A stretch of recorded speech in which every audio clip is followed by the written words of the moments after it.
సింహరాశి వారికి ఈ వారం ఫలితాలు ఏ విధంగా ఉన్నాయండి? సింహరాశి వారికి ఒక గ్రహమే సహకరిస్తోంది. ఏకాదశంలో ఉన్నటువంటి రాహుగ్రహం.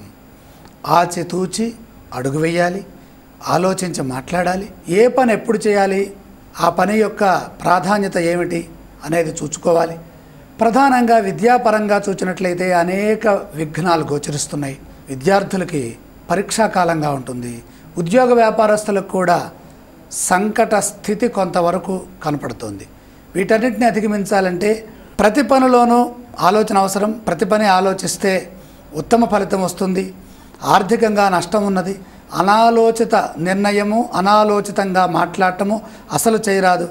ఏవో గతంలో జరిగిన విషయాలని తలుచుకొని బాధించే పరిస్థితులు కూడా ఉన్నాయి. కాబట్టి ఆ బాధకు గురి కాకుండా జాగ్రత్తగా ఉండండి. నిశ్చిత అభిప్రాయాలతో ముందుకు సాగండి. ముఖ్యమైన కార్యాల్లో శ్రద్ధ పెంచండి. అంతా ఊహించినట్లే జరుగుతుంది కాబట్టి మంచి వైపు ఎక్కువగా ఆలోచించండి. బంధుమిత్రులతో విరోధం రాకుండా జాగ్రత్త పడండి. ఒకవేళ వారు ఏదైనా అడిగినా కూడా శాంత చిత్తంతో సమాధానాలు ఇవ్వండి. అపార్థాలకు తావివ్వకండి. పరిస్థితులు వ్యతిరేకంగా ఉంటాయి.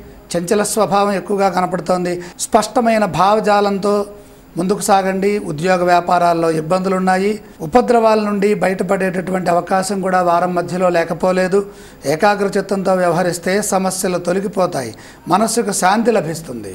సింహరాశి వారు ఎటువంటి స్తోత్రాన్ని పఠిస్తే మంచిదంటారు? నవగ్రహ ధ్యాన శ్లోకాలు చదువుకోవటం చాలా ఉత్తమం. ఏ ఆలయ దర్శనం చేసుకోవాలంటారు? నవగ్రహ ఆలయాల్లో ఉన్నటువంటి నవగ్రహ విగ్రహాలని దర్శించడం ఉత్తమోత్తమం.